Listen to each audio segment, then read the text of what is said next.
지난 시간에 우리 예부 목사님 오셔서 한 주간 또 쉬어서 필름이 좀 끊겼을 것 같아요. 20장이 기억나십니까? 창세기 20장? 아무 생각이 없으시면 그러니까 예, 알겠습니다. 좀 요약을 해야 되겠죠. 아브라함이 자기 아내를 그랄 왕 아비멜렉에게 팔아먹은 사건이에요. 내준 사건이죠. 물론 하나님이 그 위기에서 건져 주셔요. 좀 이해할 수 없는 것은 하나님이 전적으로 아브라함 편을 드시고 아비멜렉을 오히려 나무라시고 아브라함의 기도로 아비멜렉이 회복되는 그런 역사를 일으키십니다. 평상시 믿음으로 산 아브라함의 모습은 아니었고요. 좀 이해하기는 어려웠어요. 이제 어떻게 보면 아브라함 믿음이 대단한 수준에 올라 있는데도 불구하고 똑같이 창세기 12장의 실수를 바로에게 팔아먹었던 자기 아내를 그때의 실수와 죄를 동일하게 반복했습니다. 근데 이 실수의 시점이 굉장히 의미가 있었어요. 명년에 이제 약속의 전 이삭이 출생할 시간인데 이런 어처구니없는 죄와 실수를 범하다니 이런 생각이 드는 거죠. 여러분, 성경은 지금 우리가 스토리가 있긴 하지만 성경은 계시의 목적으로 주신 걸 기억해야 돼요. 그러니까 반드시 성경 읽을 때는 메시지가 있다는 거예요. 왜냐하면 계시로 주신 것이니까 스토리로 끝나서는 안 됩니다. 사실은 지난주에 그런 말씀을 드렸어요.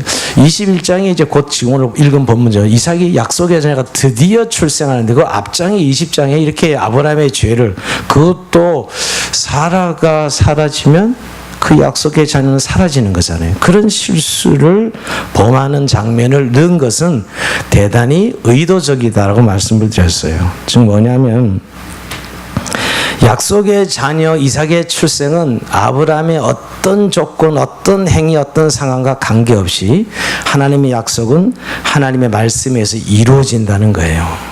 그걸 강조하기 위해서. 그렇게 아브라함이 죄를 짓고 실수해도 하나님이 약속한 약속은 하나님의 주권적 능력으로 이루어진다라는 것이에요.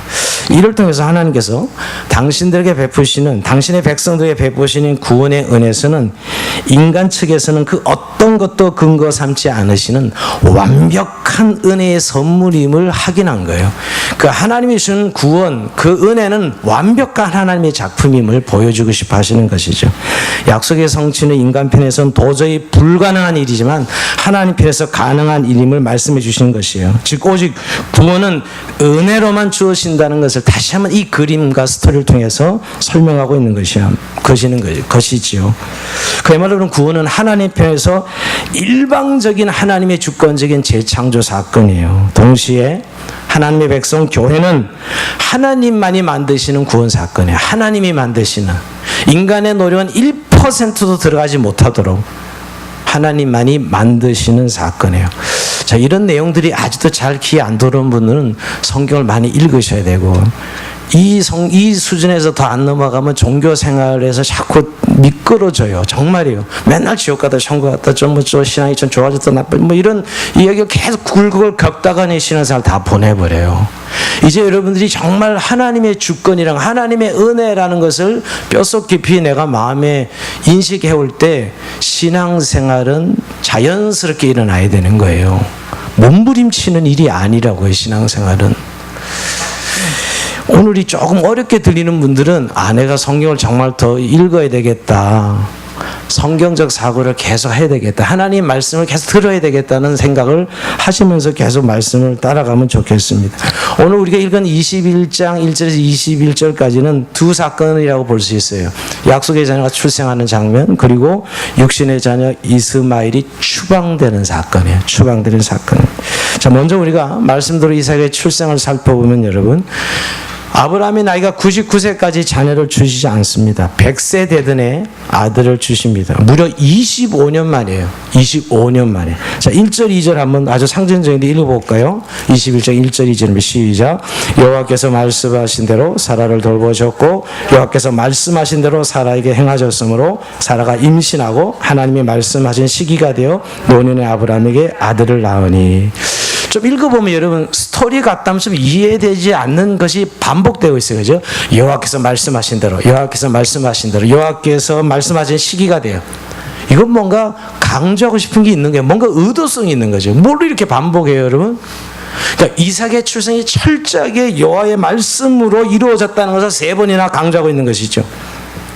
이 약속의 자녀는 인간의 수고나 노력에 의해서가 아니라 전적으로 하나님 말씀에 의해서 계획되고 진행되고 출생했다 하는 것이에요. 옛날 개혁 성경에서는 보면 여호와께서 말씀하신 대로 사라를 권고하셨고, 좀 어렵게 보니 권고하셨고 그러는데 우리 개혁 개정 성경은 돌보셨고로 바꿨어요. 맞아요. 돌보셨고. 그러니까 여러분, 하나님께서 그 약속의 자녀를 지켜내기 위해서 사라를 방문하시고 보살피시고 사라를 지켜내셨다는 거예요. 무려 아브라함에서 2번이나 팔려간 사라를 하나님께서 방문하여 보살피고 지키셨다는 거예요. 이삭의 출생은 철저하게 하나님의 말씀으로, 인간의 노력은 1%로 들어가지 못하도록 하셨다는 거예요. 그래서 절대 약속은 취소되거나 실패할 수 없는 것을 말씀하시는 것이에요. 우리가 이 약속의 자는 창세기 12장의 약속이 있습니다. 12장의 약속하고 계속 반복적으로 주시지는 않으면서, 말씀은 계속 주겠다 그래 주시지 않으면서 계속 약속하셨어요. 근데 그 약속은 정해진 때가 있었던 거예요. 오늘 2절에 보니까 말씀한 시기가 되어 그랬어요. 여기 말씀한 시기가 이 모에드라는 히브리어인데 특별한 시기, 특정한 시기를 말해요. 그러니까 여러분, 이미 하나님 말씀하실 때 특정한 시기에 정해져 있었던 거예요. 하나님의 시간표는. 근데 아브라함 편에서는 무려 25년의 세월을 기다려야만 했어요. 이것이 믿음이에요. 하나님이 자기 약속을 우리에게 말씀하시고 그것을 이루어지는 것을 기다리는 시간을 인내하는 것이 믿음이에요. 믿습니다는 강조하는 게 믿음이 아니고, 그 약속하신 내용을 내가 받아들이고 기다리는 것, 그것이 이루어지는 것 어떻게 살펴보는 것, 그것이 믿음이죠. 아브라함은 이 약속받으면 25년이나 기다렸어요. 근데 여러분, 이 기다림이 어떤 시간이었나요? 여러분, 지난 25년 살펴보니까 25년 동안 정말 아브라함 별짓 다 해봤어요. 그러니까 하나님 약속을 받긴 받았지만 믿어지지가 않아. 그리고 기다리기 너무 힘든 거예요. 그래서 처음에 하나님, 그러지 말고 우리 종 엘리에셀이 있으니까 엘리에셀을 상속자로 삼아주세요. 하나님이 노 코멘트. 또 우리 조카로, 뭐 삼촌과 조카 사이인데 내가 이렇게 죽고 나면 내 롯을 상속자로 삼아주세요. 이런 이야기를 내놓죠. 근데 그건 별로 그렇게 좋은 방법 아니었어요. 결정적으로 사랑을 작당해서 드디어 몸종 하가를 통해서 이스마엘을 출생시켜서, 와, 진짜 내 아들이야. 그렇잖아요. 아브라함의 아들 아닙니까? 이스마엘이. 이 아들을 통해서 이제 상속자로 삼아주세요 하고 있는 거죠. 다 해본 거예요, 사실은. 뭐에 못 기다리는 거죠. 약속을 했지만 그 약속이 말도 안 되는 약속이고 이렇게 오랫동안 안 이루어지니 우리가 할 수 있는 거 다 해보는 거예요. 근데 하나님이 그 모든 것을 다 부정하고 기각시킵니다. 그리고 100세가 되어서야, 마른 막대가 되어서 도저히 자녀를 어떻게 만들어 볼 수 없는 그런 나이, 도저히 자녀를 만들 수 없는 그런 상황까지 되게 하신 거예요. 그러니까 인간 편에서는 아무것도 할 수 없을 때까지 하나님은 기다리시는 거죠. 여러분, 오늘 성경은 이렇게 말해요. 히브리서 기자가 이 본문을, 이 사건을 다시 표현하는데 11장 12절이면 아브라함은 죽은 자 같은 한 사람이라고 표현해요. 죽은 자 같은 한 사람, 전혀 자녀를 생산할 수 없는 그런 나이를 말하는 것이죠. 11절에 보면 사라 자신도 나이 늙어 단산하였으나, 뭐 사라 여자 역시 나이를 보거나 경수가 끊어 도저히 자녀를 할 수 없는 상태라는 것이죠. 뭐냐면 하나님께서 인간의 능력으로는 도저히 불가능한 상태를 약속의 성취 시간을 정해놨다는 거예요. 25년은 그 인간이 할 수 있는 모든 걸 다 하면서 안 된다는 것을 알도록 그때까지 기다리셨다가 25년 만에 약속의 자녀를 주신 것이에요. 인간이 할 수 없는 것을 하나님은 하신다. 하나님의 전능성을 보여주고 있는 것이죠. 그러니까 25년의 시간은 하나님의 주권을 드러내는 것이고요. 거기에 인간 아브라함 편에서는 기다림이 필요했던 것이에요.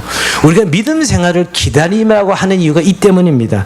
우리가 흔히 말하는 세상에서 기다림은 아니죠. 근데 그 기다림을 성경은 훈련이라고 그래요. 훈련.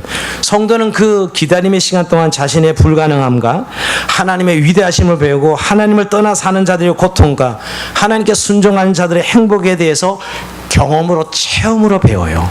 그 시간 기다리면서. 하나님 그 기다리는 시간 동안 우리에게 나오는 우리의 모든 죄, 실수, 연약함까지도 다 선용해서 하나님의 자녀로 성숙시켜 가는 것이죠. 그래서 여러분, 기다림은 성도에게 유익한 거예요. 사실 이 가정 없는 믿음 생활은 없어요. 우리가 잘 아는데 여러분, 광야 40년 살죠. 이스라엘 백성 가나안 땅에 들어가는 때 애굽을 나서 40년 시간을 보내요. 근데 사실은 일주일길이에요. 지금도 일주일도 안 걸리죠, 여러분. 일주일길인데 왜 40년을 뺑뺑이 돌리시냐고요. 그 약속의 땅을 들어가게 해서는 하나님 백성들이 들어가야 되니 하나님 백성다운 삶을 만들기 위해서 40년을 뺑뺑이 돌리신다고요. 그게 훈련이죠, 훈련. 이것을 신명기 32장에서는 모세는 이렇게 표현하고 있어요. 이 훈련을 뭐라고 표현하면서 마치 독수리가, 어미 독수리가 새끼 독수리를 훈련시키는 것을 설명하는 거예요. 여러분, 폭풍이 일어나면 폭풍을 뚫고 위로 높이 날아가는 새가, 유일한 새가 사실 독수리예요. 새 중에 새. 왕 중에 이 새 왕이라 그러죠, 여러분. 독수리를. 근데 독수리를 하면 그 새끼를 놓을 때 그 훈련시키는 거 보면 가장 높은 데 둥지를 타고 새끼를 놓습니다. 알을 놓죠. 그 부화가 되면 어느 정도 이제 눈을 뜨고 어느 정도 날개가 딱 달리면 그때부터 둥지를 어지럽혀서 그냥 밀쳐버리죠. 밀치면 낭떠러지 그냥 떨어지는 거예요. 새끼를 밀쳐버려서. 그래서 마지막 땅에 떨어질 순간에 딱 독수리, 어미 독수리 날개로 탁 착지해서 잡아서 다시 또 높이 올라서 또 떨어뜨리고 수없이 반복시켜서 날개가 펴질 때까지. 그래서 폭풍이 일어나도 올라갈 수 있는 새를 만드는 것이 어미 독수리입니다. 그렇게 강야 40년을 하나님이 이스라엘 백성을 훈련시켰다는 거예요. 여러분, 우리가 원하는 것은 대부분 이렇게 기다림을 통해서 하나님의 좋은 선물은 우리에게 주십니다. 그래서 여러분, 그 시간 동안 우리는 깨달아요. 정말 하나님이 하시는 것이구나, 정말 하나님이 이루시는 것이구나 하는 것을 깨닫게 되는 것이요. 그렇게 고백할 때까지 우리의 그 시간을 허용합니다. 그때 실수도 하고 죄도 짓고 별짓을 다 해요. 아브라함처럼 말이에요. 별짓 다 해보는 거예요, 우리는. 근데 해보면서 안 된다는 사실, 우리 힘으로 살아가는 게 아닌 것을 깨닫게 하셔서 결국 하나님을 전적으로 의지하도록 이 단계까지 가게 하는 게 신앙생활이에요. 근데 사실 아직 이 단계를 못 가는 분들이 많아. 여전히 종교적인 무엇을 하나님 앞에 얻어내는 방법의 수단으로 기독교를 사용하는 것을 끝내버리고 늘 왔다 갔다 천국과 지옥을 왔다 갔다 몸부림치는 신앙생활을 반복하는 분들이 많다는 거예요. 근데 그것도 그렇듯이 요즘 한국 문화는 킥 서비스가 발달해요. 빨리빨리 날아요. 바로 전화하면 바로 부릉이 바로 뜨더라고요. 전화는 동시에 부릉하고 오토바이 뜨고 그런 나라고 우리. 그러니 기다림이란 거 우리 못 기다려. 기다리면 열받아가지고 다 난리 피죠, 여러분. 그게 한국살이. 그러니까 참 신앙이 쉽지는 않은 것 같아요. 그래서 여러분, 하나님이 이 기다림의 시간을 통해서 우리의 신앙을 이렇게 눈이 열어지고 귀가 열어지고 마음이 열어지는 시간을 가지는데, 그러지 못하고 여기저기 견디지 못하고 찾아다니면서 이게 좋은가 저게 좋은가 뭐가 방법론을 찾다가 그냥 신앙생활 끝내는 분들 많아요, 사실은. 그리고 그 시간 속에 이렇게 고난이 오면, 잘 이해가 되지 않는 고난이 오면 급실망하고 낙심하게 되죠. 여러분, 이 기다리는 시간에 병이 나기도 하고 자녀가 속 썩여서 정말 열받아서 팔쩍 뛰기도 하고 사업이 망하기도 하고 이런 시간이에요, 사실은. 이런 일들이 있어요, 사실. 쭉 있는 겁니다, 사실은.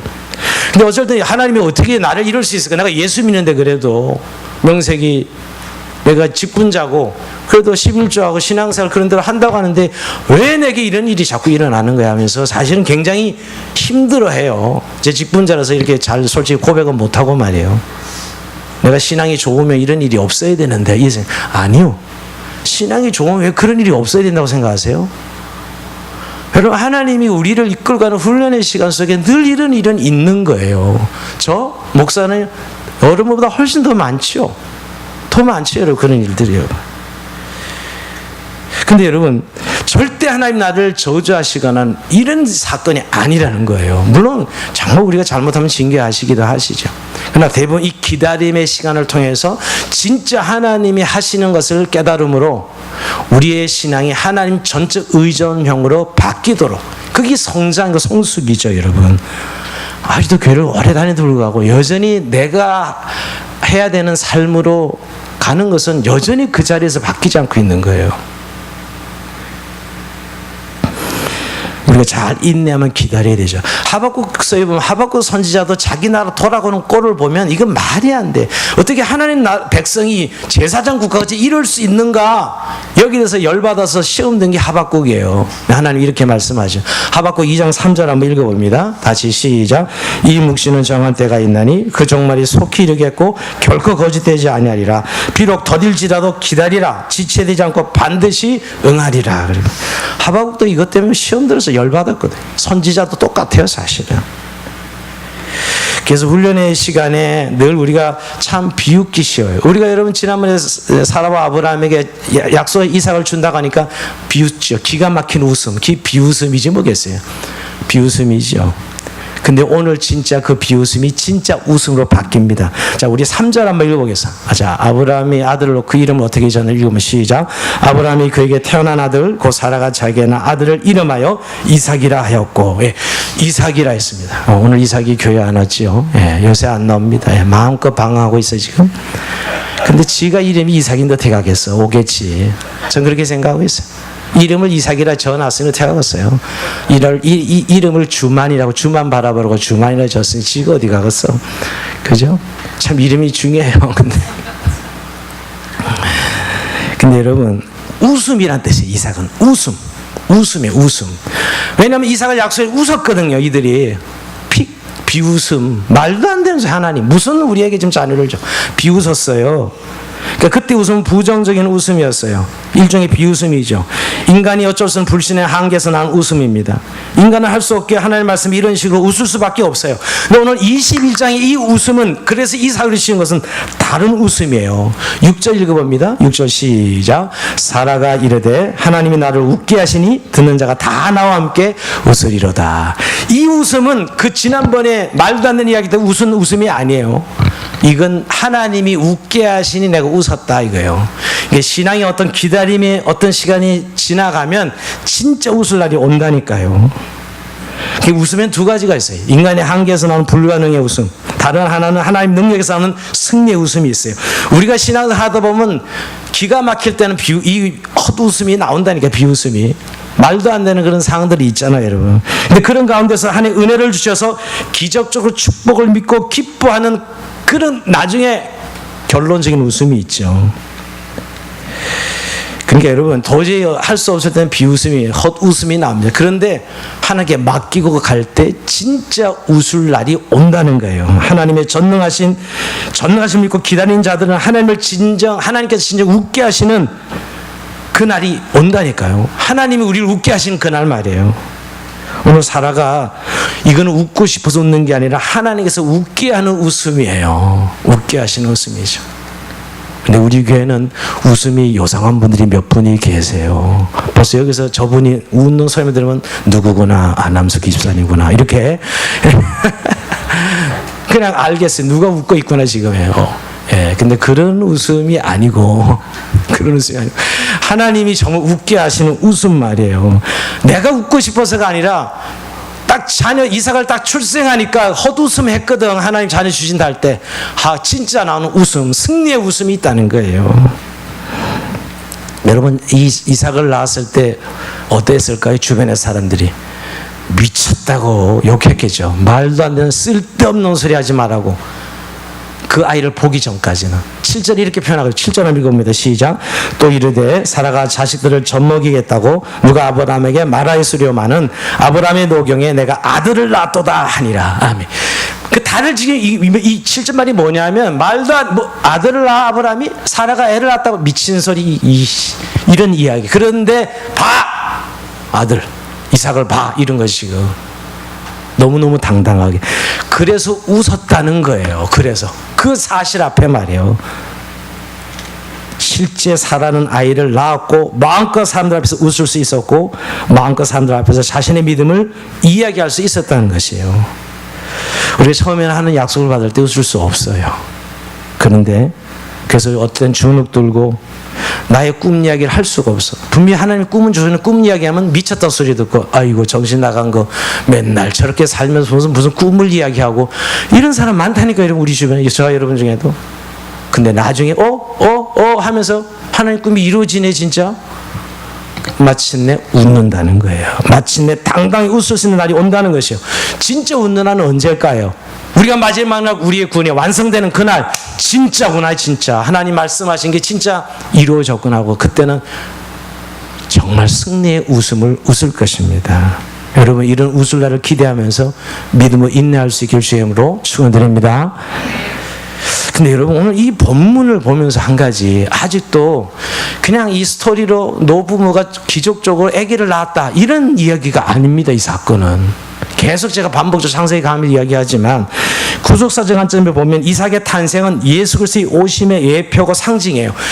이 아브라함이 복을 주되 너로 인하여 모든 민족이 복을 얻으리라, 예수 그리스도의 오심을 말씀하신 사건인데, 결국 이삭의 출생은 지금 현재 신약시대 교회의 탄생을 예고하고 상징하는 것이에요. 잘 보세요 여러분, 이삭의 탄생 25년 기다려야 했습니다. 근데 이거 25년 기다리는 인간적 방법은 절대로 안 되도록 1%도 인간적인 노력은 들어가지 못하도록 하셔서 25년을 기다린 거예요. 그러니까 교회의 출생은, 하나님 백성의 탄생은 전적인 하나님의 은혜라는 거예요. 오직 구속의 역사, 예수 십자가 부활의 능력으로만, 구속의 역사로만 하나님의 백성, 하나님의 자녀들, 교회가 탄생된다는 사실을 보여주는 사건입니다. 그래서 여러분, 이삭의 출생과 예수님 출생이 거의 같아요. 자, 제가 말씀드립니다.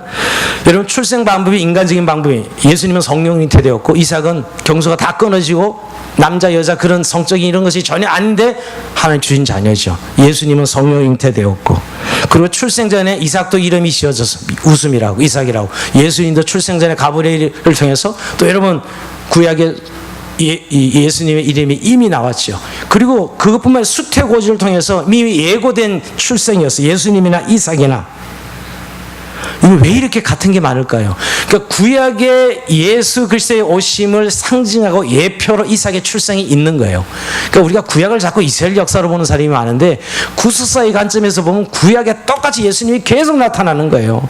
이삭의 출생을 통해서. 특별히 여러분, 이 22장 우리가 다음 주에 볼 텐데 여러분, 모리아산에 아브라함이 자기 자녀 이삭을 번제로 드리려고 칼을 가지고 번제 나무를 들고 모리아산 올라갑니다. 모리아 정상에서 칼을 들고 제단을 쌓으려고 그래요. 번제로 드리려고. 그게 무슨 사건이에요? 가브리엘의 십자가 사건이죠 여러분.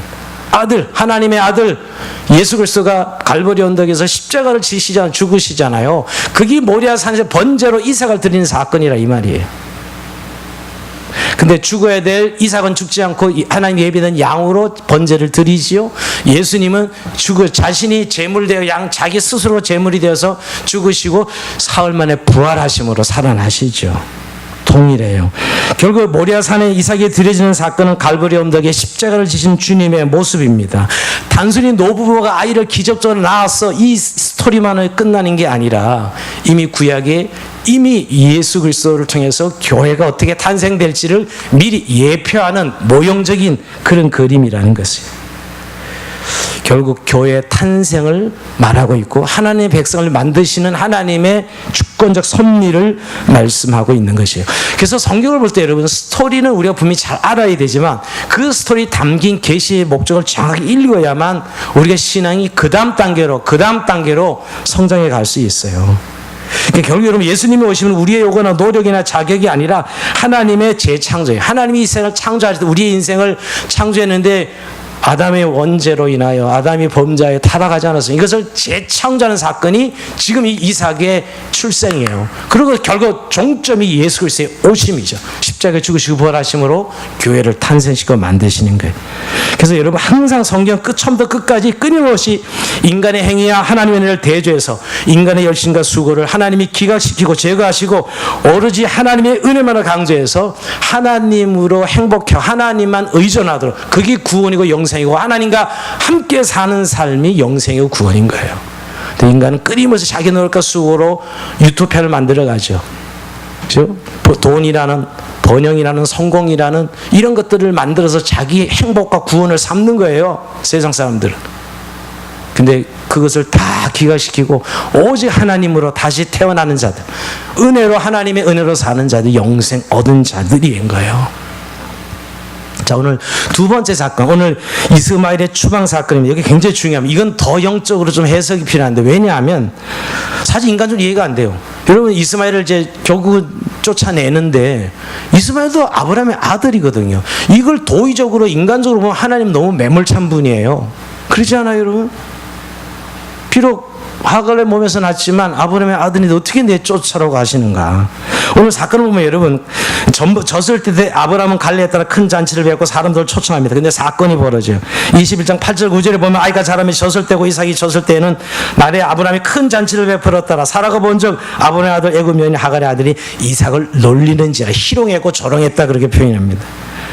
어떻게 보면 이해가 돼요, 여러분. 이스마엘이 자기가 18년 동안 아버지의 독사랑 가족의 사랑을 독차지하고 있었는데 저놈 하나 생기니까 자기 찬밥되고 완전히 모든 포커스가 이삭으로 향하고 있거든. 첫째가 둘째 태어난 날 완전히 망가지는 거예요. 둘째로 사랑이 다 가는 날 나는 뭐야 이러면서 첫째만 패고 엄마 없을 때 누워있는 둘째는 폐지 애들이요. 예, 그런 거죠, 여러분. 어떻게 보면 이해가 돼요, 사실은. 또 여러분, 정말 아브라함은 이삭이 자녀가 출생했지만 자기 아들 이스마엘을 왜 내쫓아야 돼요? 근데 오늘 사라가 먼저 너무 화가 나서 그 조롱하는 것을 보고 아브라함이 얘기합니다. 아브라함, 이 아들 이삭을 희롱하는 이스마엘과 하갈을 쫓아내야 된다. 아브라함은 근심해요. 오늘 근심해요. 10절, 12절을 보면 여러분 아주 매우 근심되었더니 매우 근심해 아브라함은. 그것도 그렇죠, 여러분. 18년 동안 끼고 애주중지 키웠는데 이걸 내쫓았다니. 이거 말도 안 되는 것이요. 근데 여러분 하나님께서 어떻게 해요? 사라가 내게 이른 말을 다 들으라. 이삭에서 나는 자라 내 씨가 부를 것이야. 하나님이 야, 네 사라가 한 대로 네 이스마엘과 사라를 쫓아내라고 이야기합니다. 여러분 이 사건을 어떻게 해석해야 되냐? 이 사건은 오늘 꼭 집에 가서 갈라디아서 4장을 읽어보셔야 돼요. 제가 시간이 없어서 갈라디아서 4장 읽지는 않겠어요. 갈라디아서 4장 이 사건을 그대로 해석해 놓습니다. 바울 서신에 이 사건을. 결국 여러분 이것은 영적인 해석인데 결국 이스마엘은 율법을 상징하고 옛 언약을 상징해. 그리고 이제 출생한 이삭은 은혜 언약을 상징해. 은혜를 상징합니다. 그래서 새 언약을 상징해. 그러니까 옛 언약 율법이 이스마엘이고 새 언약 은혜는 이삭이에요. 그러니까 이 두 가지는 이 옛 언약과 새 언약은 공존할 수 없어. 충돌하거든요. 충돌하니까 이삭이 출생하자마자 이 옛 언약의 상징, 율법의 상징 이스마엘을 쫓아내라고 하는 거예요. 이걸 도의적이나 인간적인 본문을 해석해서는 해석이 되지 않아요. 왜 멀쩡한 아브라함의 아들을 쫓아내야 돼요? 그래서 왜 분란을 만들어야 돼요, 여러분? 근데 이 사건은 바로 영적인 의도가 있기 때문에요. 그러니까 옛 율법, 행위로 이루어진, 인간의 노력으로 이루어진 이스마엘이 어떻게 출생했어요? 아브라함이 하나님의 약속을 기다리지만 더 자가 발전해서 자기 노력으로, 자기 수고로 만든 아들이거든요, 여러분. 그러니 이제 은혜 언약의 자녀 이삭이 들어왔으니 네 마음대로 네가 노력해 수고가 만든 이스마엘은 율법은 쫓아내라는 거예요. 이해가 되면 아멘 합시다. 네, 쫓아내라는 거예요. 이건 매정한 게 아니라 이게 바로 신앙생활이에요. 이게 믿음이에요. 옛 언약에 속한 율법을 상징하는 이 이스마엘, 이거는 반드시 은혜 언약 아래 살아가는 하나님의 백성들에게는 공존해서는 안 돼요. 반드시 내어 쫓아야 됩니다. 육신의 산물이죠. 은혜 앞에 육신의 산물을 쫓아내야 되는 거예요. 이게 바로 이스마엘의 추방 사건이에요. 그래서 쫓아내라는 거예요. 쫓아내지 않으면 은혜 언약대로 살 수가 없는 것이죠. 여러분 하나님의 백성은 인간 편에서의 어떤 수고나 노력이나 자격을 근거로 하지 않고 오직 하나님의 은혜로만 탄생된다는 걸 이 사건을 통해 다시 한번 보여주고 싶어하는 것이에요. 죄인들은 경수가 끊어지고 죽은 자와 같이 불건한 상태입니다. 그런데 하나님의 말씀으로 하나님의 그 능력으로 새 창조가 이루어지죠. 그러니까 여러분 우리가 이 쫓아내라 더 이상 인간의 노력이나 수고로 살아가는 인생, 그걸 만족과 그걸 행복으로 살아가지 않고 하나님으로 주시는 은혜로 하나님으로 행복을 삼고 살아가는 하나님의 백성으로 살아가라고 이스마엘을 쫓아내라고 하는 것이에요. 이렇게 탄생한 이삭인데 어떻게 탄생한 이삭인데 이스마엘과 공존할 수 없는 것이죠. 이런 겁니다, 여러분. 결국 구원이 뭐겠어요? 사람들은 자기의 어떤 힘과 노력을 통해서 행복을 추구하는, 인간은 누구나 이게 있거든요. 이게 죄인의 속성이에요. 그래서 여러분 결국 하나님의 권위를 도전하고 자기 생각과 자기 기준대로 살아가려고 하는 거죠. 이게 본성이거든요. 이게 이스마엘이에요. 이제 은혜로 100% 하나님 은혜로 구원받았으니 이 이스마엘을 육체로 난 이스마엘은 쫓아내라는 거죠. 성령으로 난 이제 이삭을 따라가는 삶은 육체로 난 이스마엘을 쫓아내야 이루어지는 삶이라는 것이에요. 뭐냐면 이제 이스마엘을 출생시키고 했던 그 어떤 노력도 무가치한 것을 알고 오직 하나님의 은혜만이 나를 구원하시고 생명을 주신 것을 믿고 하나님 전적 의존으로 살아가는 삶, 그게 영생이요, 그게 축복이 것이에요. 믿는 자들에게 말이에요. 근데 여러분 이 충돌이라 그랬는데 제가 이 젖먹이 때는 이삭이랑 지금 이스마엘 18세인데 18살인데 게임이 안 되죠 여러분. 근데 젖먹이로 이삭이 표현되는 거, 예수님도 뭐 새순, 연한순, 어린아이로 표현되죠. 사실 이렇게 천국은 어린아이로 상징되고 어린아이 같지 않으면 천국에 들어갈 수 없다는 것은 뭐예요? 어린아이는 전적 부모 의존인형이거든요. 그리고 우리가 천국 백성은 전적으로 하나님을 의지해 살아가는 삶으로서의 모습이 어린아이거든요. 그래서 젖먹이 어린아이로 살아가는 거예요. 18 소년과 게임이나 되겠어요 여러분? 어린아이처럼 자신의 무력함을 인정하고 오직 하나님의 은혜만을 구하는 자가 천국 백성이고 그런 원리로 살아가는 삶이 은혜의 삶이에요. 이삭으로 살아가는 삶이에요. 그래서 이스마엘을 빨리 버리라는 것이죠. 네, 여기서 한 가지 여러분 꼭 깨달을 게 하나 있어요. 이스마엘을 향한 하나님의 궁율과 자비가 좀 어떻게 여러분 이해하고 있는지. 이렇게 쫓아내라 할 때는 언제고 쫓아내고 나서 거의 죽으려고 그럽니다. 그렇죠. 강에 쫓아냈으니 이스마엘과 하갈이 죽으려고 합니다. 근데 하나님이 그때 찾아오셔요. 22절 17절에 보면 찾아와서 물을 공급해 주시면서 큰 민족을 이룰 것이다. 큰 민족을 이룰 것이 이렇게 그를 보호해 주셔요.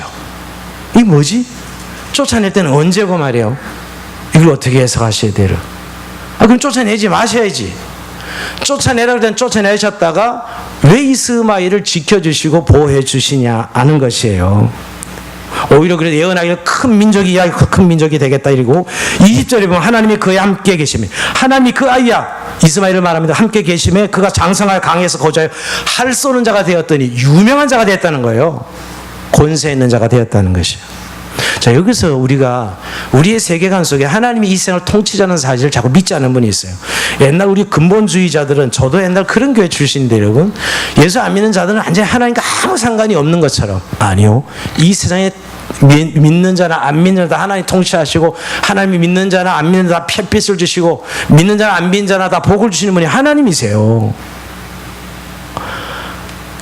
여기서 말씀하고 싶은 것은 오늘 이스마엘이 누리는 그 돌보심, 하나님 돌보심이 이삭도 돌보시고 이스마엘도 돌보신다 이 말이에요. 우리 교리로 이야기하면 이것이 일반 은총 안에서 이들을 축복하고 돌보심이죠. 교회와 하나님 백성은 특별 은총에서 돌보시고 인도하시는 것이에요. 그러나 한 가지 분명히 기억할 것은 영적 축복은 이스마엘이 누리지 못한다는 데 있어요. 이삭만이 하나님의 은혜로 된 것만이 영적인 축복, 영생을 누려요. 뭐냐면 제가 이걸 왜 강조하고 싶냐, 많은 사람들이 예수 믿고 축복받은 근거를 성공이나 번성, 번영에 자꾸 빗대고 그렇게 간증하는 사람이 너무 많다는 거예요, 세상에. 예수 믿어 축복받는 것이 번성과 번영, 성공에 있고 실패하고 고통당하고 고난당하면 하나님이 버린 자들처럼 생각하고 마치 번성하고 잘 승승장구하면 하나님 지켜주는 백성 같고, 오히려 여러분 안 믿는 사람들이 훨씬 더 번성과 번영하기 훨씬 쉬워요. 하나님이 일반 은총경 안에 그들을 돌보셔 축복하신다니까. 이스마엘을 말이에요. 영적 자녀가 아님에도 불구하고 말이에요. 그러니까 그 기준으로 삼는 것은 맞지 않아요. 정말 하나님의 예수 그리스도 하나님의 자녀 영적 은혜 언약 아래서 주님의 백성으로 탄생했느냐 그렇지 못하냐가 우리가 예수 그리스도 안에서 축복과 저주가 나눠지는 거죠. 영생과 여러분 영벌과 나눠지는 거잖아요. 근데 자꾸 이 세상에서 누리는 그 어떤 것들로 기준을 삼는다면 그건 알 수가 없는 거예요. 오늘 하나님이 이스마엘을 축복의 한 번으로 번영과 성공을 주세요. 그러나 그는 약속의 자녀가 아니에요. 세상에 망할 때 같이 망하는 자예요. 아무리 성공했어도 말이에요. 그러나 하나님이 세상을 다스리고 돌보신다는 사실을 또 한 번 우리가 이 본문 가운데 보게 됩니다. 그러니까 우리가 누리는 은혜와 구원이 무엇인지 잘 모르는 분들이 많아요. 하나님의 은혜 안에서 우리가 이 이스마엘에 속한 사람들은 하나님이 없기 때문에 세상의 번영과 번성과 편리가 그들의 구원이요 그들의 행복의 근거예요. 하나님이 없기 때문에 그들에게는. 그러나 하나님이 있는 자들은 그런 것으로 만족하게 살 수가 없어요. 그 번성, 성공 이런 것들로 만족하지 않아요. 하나님으로 배고파해요. 이게 구원받은 하나님의 백성이에요. 많은 분들이 아직도 이 복음의 초보에서 계속 헤매는 분들이 있어요. 복음의 초보에서. 제가 아까 처음에서 온탕냉탕을 계속 왔다 갔다 해야 되고 몸부림치는 것이 신앙생활로 착각하는 것이죠. 여러분, 육으로 난 자, 율법으로 난 자는 망하는 거예요. 성령으로 난 자, 은혜로 난 자가 영생을 얻고 하나님 백성이 되어서 영원한 삶을 누리는 것이지요. 그래서 여러분, 우리가 무엇으로 행복을 삼고 근거로 살아가느냐, 그 차이에 하나님으로 복을 삼고 하나님이 주신 생명과 그 은혜로 살아가는 하나님의 백성이냐, 이 세상이 추구하는 돈이나 명예나 권력이나 다른 것들로 하나님 삼아 내 행복을 추구하자 하느냐, 이게 이스마엘이죠. 육으로 난 자죠. 그래서 여러분, 오늘 말씀 마무리하면서 내 안에서 이스마엘을 쫓아내야 되는 거예요. 여러분, 오늘 하나님이 아브라함에게 명령했을 때 아브라함이 말도 안 되는 그 명령을 순종하는 거예요. 너 쫓아내라 그랬을 때 그 명령에 순종하면 어떻게 기른 아들인데 이렇게 내쫓을 수 있을까? 정말 믿음의 조상이 될 만한 믿음을 가진 사람이 아브라함은 그 아들을 쫓아냅니다. 사라. 정말 매정한 아버지죠, 여러분. 쫓아내요. 순종하는 것이죠. 이게 믿음이에요. 우리 안에 이스마엘적 요소가 공존해요. 사실은 이삭적 요소와 이스마엘 요소 늘 공존하는데 우리가 신앙을 살아간다는 것은 늘 이걸 쫓아내는 거예요. 그래서 여러분, 주님께서 너희가 나를 따르거든 자기를 부인하고 자기 십자가를 지고 나를 쫓을 것이니라. 누구든지. 그게 뭐예요? 결국 이 아브라함이 자기 아들 이스마엘을 너무너무 아파도 쫓아내야 되는 거예요. 안 쫓아내면 안 돼요. 우리가 22장에서 드디어 모리아 산에 가서 아브라함이 그 100세에 얻은 아들을 하나님께 바치라고 합니다. 말도 안 되는 명령이죠. 근데 바치러 가요. 가능했던 것은 이스마엘을 버릴 수 있었기 때문에 바칠 수 있었던 거예요. 우리가 아무리 헌신하고 싶어도 자기 안에는 이스마엘을 버리지 못하면 헌신이 되지 않아요. 많은 사람이 헌신하고 싶어요. 하나님 사랑하고 싶어 합니다. 근데 내 안에는 육의 이스마엘을 버려야 그 다음에 헌신할 수가 있죠. 이걸 붙들기는 어떻게 헌신이 돼요? 버리라고 할 때 이 아브라함은 과감하게 그 매장한 아버지만 버립니다. 결국은 모리아 산에 이삭을 바칠 준비를 시키고 계시는 하나님이에요. 사택을 27일, 26일 이삭하고 27일 다 헐어버렸습니다. 여러분이 함께 해줘서 다 보냈는데 제가 늘 사택에 2001년도 들어갔으니까 한 18년 살았어요. 18년 동안 살면서 하여튼 짐을 하나씩 모았겠죠. 한 번도 버린 적이 없는데 왜 이렇게 짐이 많아요? 좁은 집에. 우리 그 사는 주택 7평, 15평 되는 집인데 보니까 짐을 안고 살았더라고요. 지금 짐 다 꺼내고 벽을 다 허물어 버렸거든요. 와, 집이 엄청 넓어요. 이렇게 넓은 집이었는데 왜 이렇게 좁게 살았지? 버리지 못해가지고. 버리면 넓게 삽니다. 할렐루야. 버려요. 우리 안에 육적 이스마엘을 버려야 새로운 새 창조의 삶을 살아요. 과거의 기억들 속에 있는 우리 육적 이스마엘을 다 버려야 돼요. 버려야 돼요. 옛사람은 자꾸 여러분 바벨탑을 쌓고 자신의 안전을 내 실력, 내 방법으로 자꾸 담보받으려고. 그래서 자존심이 강화되고 자아가 강조돼요. 옛사람 이스마엘은 계속 그렇습니다, 여러분. 그럼 내가 추구한 어떤 것들로 그 행복이 되고 기쁨이 되려고 그러는 거예요. 근데 하나님 이것을 다 기각시켜요. 은혜는 이걸로 네가 기쁨으로 삼아서 살아갈 수 없는 존재야. 왜? 너는 약속의 자녀이기 때문에. 이것을 부정하고 이것을 폐기 처분하고 오직 하나님의 은혜로 자기 노력에 힘을 의지해 행복에 이르는 그런 시도를 중단하고 이제 우리 죽은 자 같은 아브라함 사라 죽은 자 같이 된 걸 인정하고 하나님의 은혜만이 우리를 행복의 자로 인도할음을 자각하고 우린 거저 하나님의 말씀에 순종해 가는 삶은 이게 행복이거든. 하나님 말씀 이해하고 순종해 가는 삶이 우리의 행복이 우리의 영생의 길이라는 거예요. 그래서 여러분, 왜 우리가 하나님 말씀을 알면서 순종하지 않을까요? 결론은 너무나 심플해요. 내가 똑똑하거든. 내가 맞거든, 여러분. 그래서 하나님 말씀 순종 안 하는 거예요, 사실은. 몰라서가 아니라, 여러분. 내 안에 이스마엘이죠. 이 두 가지는 공존할 수 없습니다. 우리의 내면에 우리의 거룩을 성령을 따라 사는 삶을 방해하고 있는 이스마엘을 먼저 내쫓으라고 성경을 이야기합니다. 그것이 주님이 자기를 부인하고 자기 십자가를 지라는 것이었고요. 갈라디아서 4장 28절 이하에 보면 그 여종과 아들을 내쫓으라. 여종의 아들이 자유 있는 여자의 아들과 더불어 유업을 얻지 못하리라. 네가 그렇게 원하는 것, 세속적인 어떤 그런 것을 행복을 만족을 찾으려 하지만 거긴 기업이 하나도 없단다. 그래서 예수 안에서 주신 이삭의 자녀 안에서 새 언약 안에 우리의 생명이 있다는 거예요. 그래서 오늘 믿는 사람들의 삶은 그래요. 어린아이처럼 그렇게 의존적 삶을, 주님의 의존적 삶을 살고 사랑하고 섬겨주고 용서해주고 이거죠 뭐 사실. 손해보고 그래서 좀 바보 같긴 해요. 어떻게 좀 무기력한 것. 근데 진짜 바보라서 바보처럼 사는 거 아닌가 아시죠 여러분? 진짜 무기력해서 무기력한 건 아니에요. 그런데 이 말씀에 순종해 가는 걸음, 어린아이처럼 천국의 백성이 어린아이 같은 자라고 말씀하신 것처럼 이렇게 살아가는 것이죠. 오늘도 여러분 정말 새 언약의 이삭의 삶이 진짜 우리가 누려야 될 영생의 삶이고 우리가 누려야 될 축복인 것을 기억하시고 아직도 내 안에 이스마엘을 꼭 끼고 늘 공존하고 있는 거죠. 이 두 가지가 어쩔 때는 이스마엘, 어쩔 때는 이삭. 이 공존을 끊어버리고 새 언약 이삭을 붙들고 오직 성령을 따라. 그게 믿음의 삶이거든요. 기다리고 용서해주고 인내하고 사랑하고 그 주님이 마지막 주님을 만나는 그날 정말 웃을 그날을 바라보면서 믿음으로 승리하는 저 여러분의 삶이 되길 주의 이름으로 축원드립니다. 자, 우리 찬송합시다.